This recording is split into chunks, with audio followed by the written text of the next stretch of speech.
दोस्तों हम फिर से लेकर आ चुके हैं आप लोगों के लिए सुबह की सभी ताज़ा और बड़ी खबरें।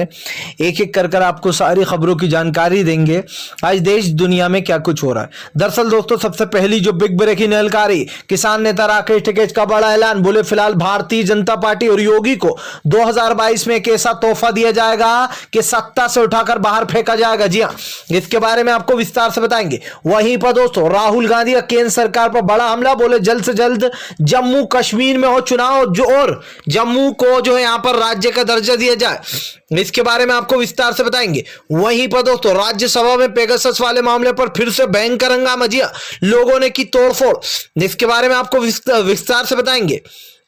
वहीं पर दोस्तों अगली बिग ब्रेकिंग में हम आपको बताएंगे, जी 5 लोगों को ले लिया गया हिरासत में। दरअसल दोस्तों जंतर मंतर पर भावना भड़काने वाले बयानों पर और मुल्लों को काटो इस तरीके के बयान देने पर 5 लोगों को हिरासत में ले लिया गया। जी आपको बता दोस्तों अश्विनी उपाध्याय समेत 5 लोग गिरफ्तार हुए, लेकिन दोस्तों अब उनसे क्या पूछताछ होगी ये तो वही जाने भैया, इसके बारे में भी आपको विस्तार से बताएंगे।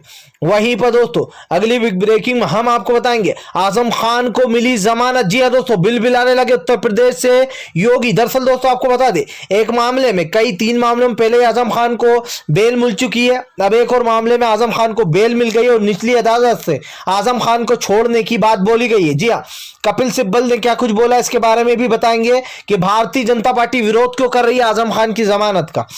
वहीं पर दोस्तों अगली बिग ब्रेकिंग में हम आपको बताएंगे, जी आपको बता दोस्तों संजय सिंह का मोदी सरकार पर बड़ा हमला। बोले फिलहाल देश के किसान और संसद में बैठे हुए लोगों को बेवकूफ समझती है क्या मोदी सरकार। बार बार किसान मुद्दे को उठाकर लाती है लेकिन काले बिल रद्द नहीं करती है। अब तो सिर्फ इसी पर बात होगी कि काले कानून कैसे रद्द किए जाए, वरना नहीं करेंगे बात, ऐसे ही हंगामा करेंगे, इसके बारे में भी आपको विस्तार से बताएंगे। वहीं पर दोस्तों अगली बिग ब्रेकिंग में हम आपको बताएंगे दोस्तों किसानों से बदला लेने के लिए अब मोदी सरकार कोई रिस्क नहीं लेना चाहती, इसलिए अगले महीने से किसानों की पंचायत करेगी दोस्तों बीजेपी उत्तर प्रदेश में। लेकिन भाई अभी ये पंचायत अच्छे से हो पाएगी या नहीं, क्योंकि दोस्तों ये तो भारतीय जनता पार्टी भी जानती है कि हमारे किसान भाई ऐसा कुछ करने नहीं देंगे, इसके बारे में भी आपको विस्तार से बताएंगे। वहीं पर दोस्तों दीपेंद्र हुड्डा का मोदी सरकार पर बड़ा हमला।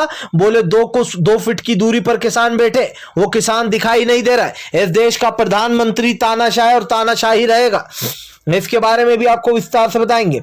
वहीं पर दोस्तों अगली बिग ब्रेकिंग में हम आपको बताएंगे, जी दरअसल ममता बनर्जी दोस्तों आपको बता दें भवानीपुर से लड़ने जा रही चुनाव। जी चुनाव आयोग पे कसा जा रहा है शिकंजा।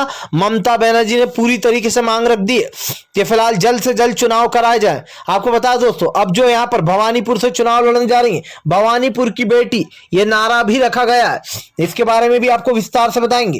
वहीं पर दोस्तों हरसिमरत कौर का मोदी सरकार पर बड़ा हमला। बोले तीनों कृषि कानून वापस लेना ही होंगे जब तक इस सरकार के खिलाफ प्रदर्शन करते रहेंगे। दरअसल अकाली दल ने आज भी प्रदर्शन किया और हरसिमरत कौर ने कहा कि अगर ये सरकार नहीं मानेगी तो 2024 में इसको जाना ही होगा, इसके बारे में भी बताएंगे। तो सारी खबरें दोस्तों एक एक कर देंगे। फिलहाल चलिए बढ़ते हैं सबसे पहली और सबसे बड़ी खबर की ओर। दरअसल दोस्तों आपको बता दें राकेश टिकैत का मोदी सरकार पर बड़ा हमला। बोले अब मोदी सरकार तैयार रहे, हम 2024 में एक ऐसा तोहफा देने वाले जो सरकार हमेशा याद रखेगी, गोल्ड मेडल से नवाजेंगे। दरअसल दोस्तों राकेश टिकैत का कहना है कि अब इस सरकार का सत्ता से जाना ही होगा, ये किसान विरोधी सरकार है और किसानों को जिस तरीके से इसने परेशान किया है इसका सबक तो देना ही होगा। इधर दूसरी तरफ दोस्तों आपको बता दें सरकार जो है वो जानबूझकर किसान नेता राकेश टिकैत को परेशान करने की कोशिश कर रही है। राकेश टिकैत ने कहा है कि फिलहाल सीएम योगी एडवर्टाइज वाली सरकार है, ये सिर्फ एडवर्टाइज करती है, टीवी परेड चलवाती है, गोदी मीडिया को अपने पक्ष में करती है और लोगों में भ्रम फैलाने का काम करती है। राकेश टिकैत ने कहा कि इस सरकार को एक ऐसा गोल्ड मेडल दिया जाएगा जो ये अपने पास रखे। जी हाँ, और वो गोल्ड मेडल होगा 2000 चुनाव में इनकी छुट्टी, 2022 के चुनाव में। राकेश टिकैत ने कहा कि यूपी में उत्तर प्रदेश में बीजेपी को हारने से अब कोई रोक नहीं सकता है, किसान एकजुट होगा और एकजुट होकर ही वोट दिया जाएगा। साफ दिखाई दे रहा है दोस्तों भारतीय जनता पार्टी की करारी हार से बीजेपी को बड़ा झटका लगने वाला है। लेकिन दोस्तों बीजेपी अच्छे से जानती है कि किसानों से पंगा लेकर वो इस तरीके से रह नहीं पाएगी। फिलहाल खैर चलिए हम बढ़ते हैं दोस्तों एक और अगली बिग ब्रेकिंग की तरफ। बता दोस्तों अगली जो बड़ी खबर निकल कर आ रही है, आपको बता दें पेगासस वाले मुद्दे पर राज्यसभा में भयंकर हंगामा। जी हां दोस्तों, आपको बता दें पेगासस वाले मुद्दे पर सरकार जवाब देने को तैयार नहीं। कृषि कानूनों के बिल को लेकर दोस्तों संजय सिंह ने फाड़ी कृषि कानून की कापियां। दरअसल दोस्तों संजय सिंह का कहना है कि फिलहाल मोदी सरकार किसान और आम जनता को बेवकूफ समझ रही है। वो जो संसद में जो लोग विपक्ष बैठे उनको भी बेवकूफ बना रही है और जो किसान है उनको भी बेवकूफ बना रही है। दरअसल दोस्तों सरकार कृषि कानून पर बात कर रही थी, लेकिन वो शुरू से ही बात कर रही थी। जिस मुद्दे पर जो सवाल अटका वहां से बात फिर से नहीं हो रही थी। संजय सिंह और सभी विपक्ष ने इसका विरोध किया। संजय सिंह का कहना है कि मोदी सरकार विपक्ष और किसान को बेवकूफ समझती है। वो किसान और विपक्ष को बेवकूफ बना रही है और यह बताने की कोशिश कर रही है कि फिलहाल हम कृषि कानून पर बात करना चाहते हैं। लेकिन सीधा सीधा संजय सिंह ने कहा है कि इस पर कोई बात नहीं होगी। अगर तीनों काले कानून वापस नहीं होंगे तो घर वापसी भी नहीं होने वाली। राकेश टिकैत ने कहा है कि इस सरकार को तीनों कृषि कानून वापस लेना ही होंगे। अगर सरकार आम इंसान की भी बात नहीं मानेगी और विपक्ष में बैठे हुए लोगों की बात नहीं मानी जाएगी तो इस सरकार का विरोध किया जाएगा। दोस्तों साफ दिखाई दे रहा है भारतीय जनता पार्टी इस वक्त जो यहां पर मुसीबत में फंस चुकी है। बीजेपी इस बार दोस्तों कितने ही कोशिश कर ले, ये बात तय है दोस्तों कि बीजेपी का अंत निकट आ गया। भारतीय जनता पार्टी पूरी कोशिश कर रही दोस्तों कि फिलहाल वो किसी तरीके से इन चुनाव को में बच सके। लेकिन दोस्तों इस बात को भी झुटलाया नहीं जा सकता कि देश का प्रधानमंत्री नशा है।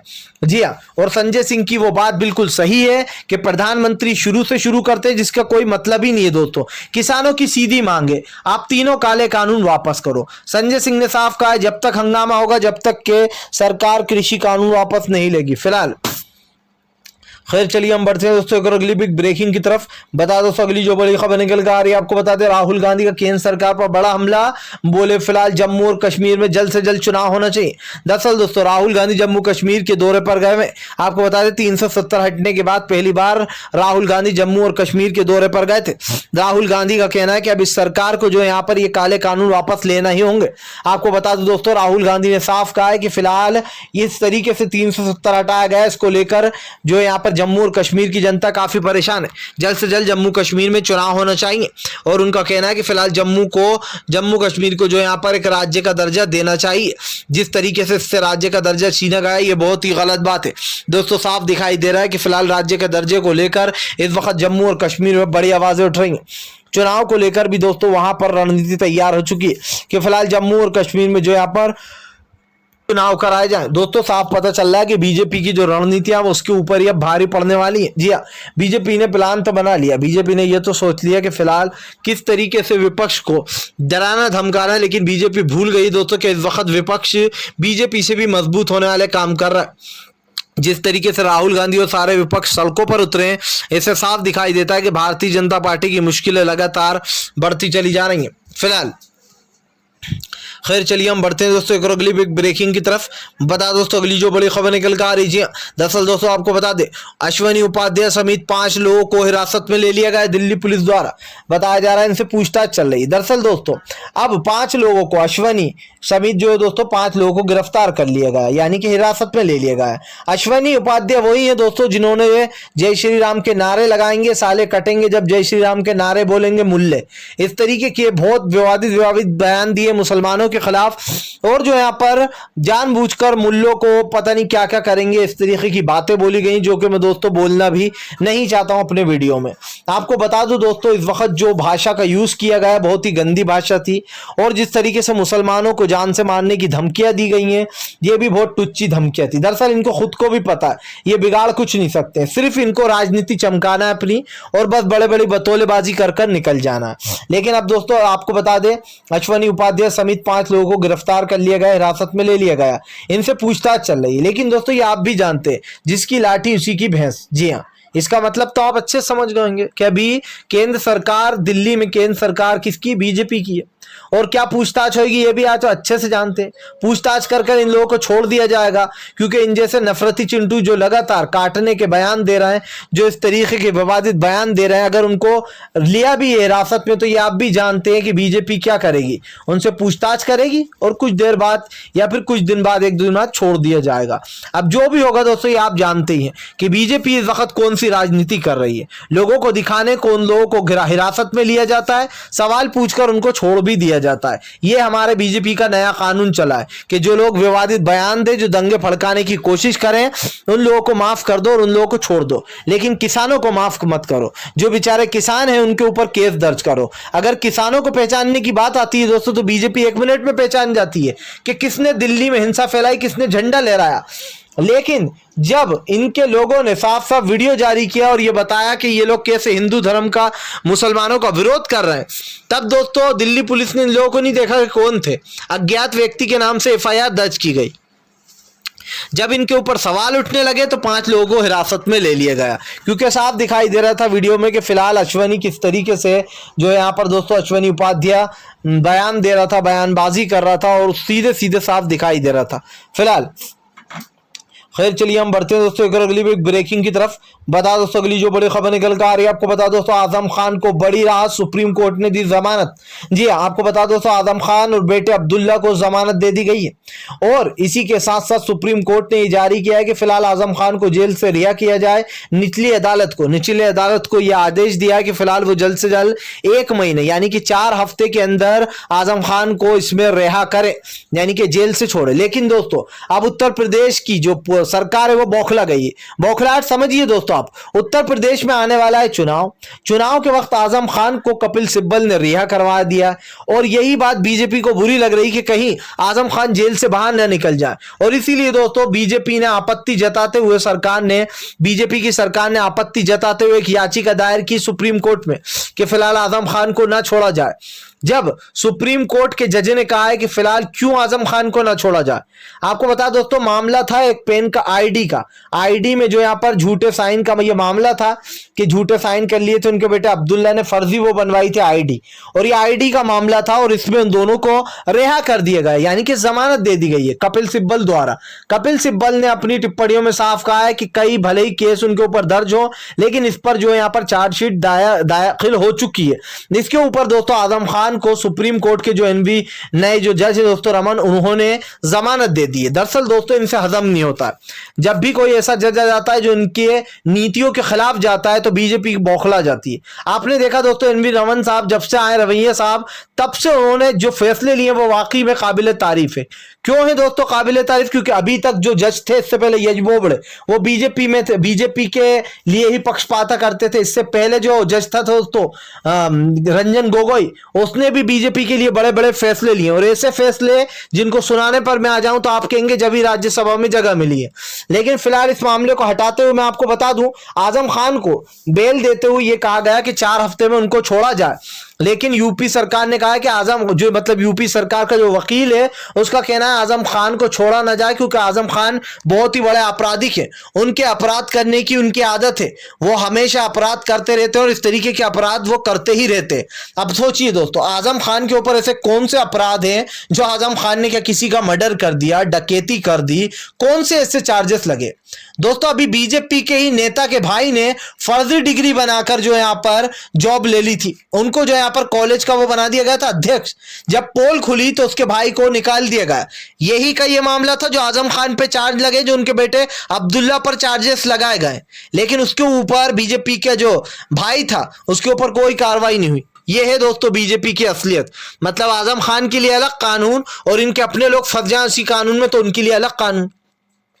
अब बीजेपी का जो वकील कह रहा है, बीजेपी सरकार का जो यूपी सरकार का वकील कह रहा है कि इनकी तो आदत है इस तरीके की जुर्म करने की, आप क्यों दे रहे हो? दरअसल दोस्तों बीजेपी बौखला रही है कि आजम खान को आखिर बेल मिल गई है, तो मिली कैसे? हालांकि दोस्तों उनके बेटे अब्दुल्ला का छूटना मुश्किल है हालांकि अभी, क्योंकि उनके ऊपर कई और भी चार्जेस लगे, लेकिन दोनों को जमानत दे दी गई है। लेकिन दोस्तों अब आजम खान जेल से बाहर निकल पाते हैं या नहीं, क्योंकि सुप्रीम कोर्ट ने तो निचली अदालत को दे दिया आदेश कि फिलहाल आजम खान को छोड़ा जाए। एक फैसले में इतने दिन किसी को जेल में रखना यह सही नहीं है, और कितना उनको आप जेल में रखोगे दोस्तों? 1.5 साल से ऊपर हो चुका है और इतने बड़े कोई जुर्म के चार्जेस भी नहीं लगे आजम खान के ऊपर।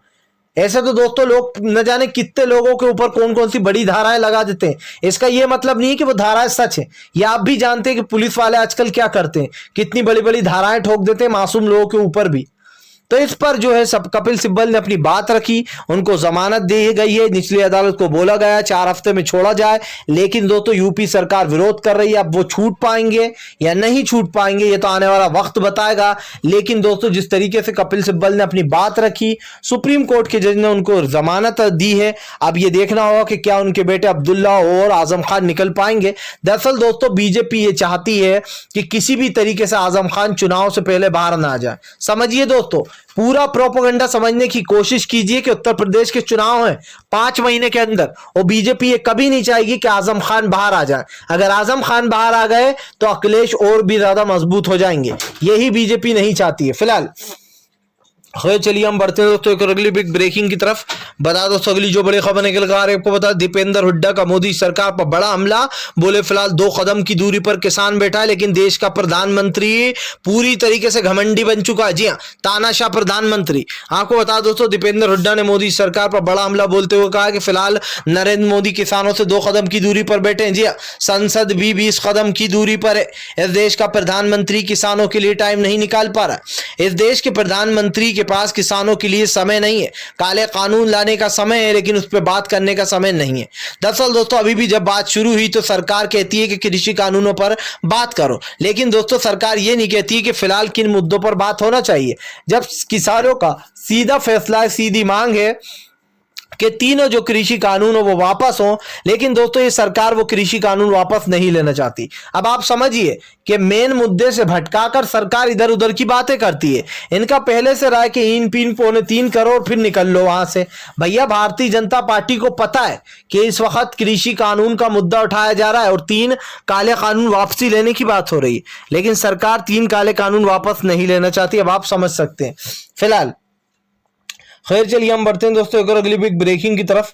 बता दोस्तों अगली जो बड़ी खबर निकल कर आ रही, यूपी में किसानों से डर गई मोदी सरकार, करने जा रही है यूपी में दोस्तों किसान सम्मेलन। जी हाँ, दरअसल दोस्तों भारतीय जनता पार्टी ने किसान नेताओं से निपटने के लिए एक नया टोटका निकाला, यानी कि किसानों के इस प्रदर्शन से बचने के लिए एक नया टोटका निकाला है, जहां पर अब बीजेपी भी दोस्तों अगले महीने से किसान सम्मेलन करने जा रही है। बताया जा रहा है कि वो देश के किसानों से बात करेगी, उत्तर प्रदेश के, और गन्ने की फसल के जिनको पैसा नहीं मिला, रेट नहीं मिला, उनको भी देने की बात की गई है। लेकिन दोस्तों आप समझिए, गन्ने का रेट अभी तक भुगतान नहीं किया गया है, दालों के रेट के भुगतान नहीं किए गए। राकेश टिकैत ने कई सवाल खड़े किए थे, तो अब सरकार जो है किसान सम्मेलन करने जा रही है उत्तर प्रदेश में अगले महीने से। इसका मतलब समझिए कि सरकार डर चुकी है किसानों से, वो कोई भी रिस्क नहीं लेना चाहती। जिस तरीके से बंगाल में मुंह खाई है भारतीय जनता पार्टी ने, अब वो ये कभी नहीं चाहेगी भारतीय जनता पार्टी दोस्तों के फिलहाल उसकी यूपी में भी करारी हार हो जाए। दोस्तों उत्तर प्रदेश में हार तो होगी, हार तो है, तो प्रधानमंत्री नरेंद्र मोदी चाहे अपना एड़ी चोटी का जोर लगा ले, इस बार उत्तर प्रदेश में सत्ता परिवर्तन होना ही चाहिए फिलहाल। चलिए हम बढ़ते हैं दोस्तों एक और अगली बिग ब्रेकिंग की तरफ। बता दोस्तों अगली जो बड़ी खबर निकल कर आ रही, ममता बनर्जी ने बनाया चुनाव आयोग पर दबाव। जी हाँ, जल्द से जल्द कराए जाए चुनाव। दरअसल दोस्तों 7 सीटों पर जो यहाँ पर चुनाव होना है, ममता बनर्जी की जो 7 सीटें बची हुई उस पर चुनाव होना, जिसमें लेकर दोस्तों ममता बनर्जी जो है वो भवानीपुर से खड़े होकर चुनाव लड़ने वाली है। आपको बता दें ममता बनर्जी को दोस्तों दिसंबर तक चुनाव लड़ना ही होगा, वरना जो यहाँ पर दोस्तों ममता बनर्जी को अपना इस्तीफा देना होगा। इसीलिए ममता बनर्जी कोर्ट पर दबाव बना रही कि जल्द से जल्द कोर्ट बोल रहा हूं दोस्तों, चुनाव आयोग पर जो वो बना रही दबाव कि फिलहाल जल्द से जल्द चुनाव कराया जाए। और इसको लेकर दोस्तों अगर नहीं हुआ तो ममता बनर्जी एक याचिका भी दायर कर देंगी। सोचिए दोस्तों, जब कोरोना हाई लेवल होता है तो जो है यहाँ पर चुनाव आयोग जो है चुनाव करा देता है, लेकिन आज देखिए आपके बंगाल में कोरोना 0% बचा है और उसके बाद भी चुनाव नहीं कराया जा रहा है। मुझे तो लगता है बीजेपी इंतजार में कि वो तीसरी लहर का बहाना लेकर चुनाव को टलवा दे, ये कह दे कि अब तीसरी लहर आने वाली है, क्योंकि अभी तो केस है नहीं। और चुनाव आयोग जानबूझकर चुप बैठा, किसके कहने पर? भारतीय जनता पार्टी के कहने पर। चुनाव आयोग अच्छे से जानता है और चुनाव आयोग को समझा रखा होगा कि जब तक ममता बनर्जी का कार्यकाल ना हो जाए तब तक चुनाव ना करा जाए। और अगर नहीं हुआ दोस्तों तो ममता बनर्जी को अपना इस्तीफा देना पड़ेगा पद से। लेकिन ये साफ दिखाई दे रहा है कि भारतीय जनता पार्टी बौखला रही है। एक तरफ त्रिपुरा को लेकर ममता बनर्जी ने घेरा हुआ बीजेपी को, तो दूसरी तरफ नया नारा सामने आ गया है। जी हां दोस्तों, भवानीपुर की बेटी है ममता बनर्जी। फिलहाल वीडियो पसंद आए तो लाइक करें, चैनल पे पहली बार आए तो सब्सक्राइब करने के साथ साथ पास में एक घंटी आएगी उसको जरूर दबा दें और कमेंट बॉक्स में जरूर लिख कर जाएं किसानों का समर्थन करते हैं तो जय जवान जय किसान।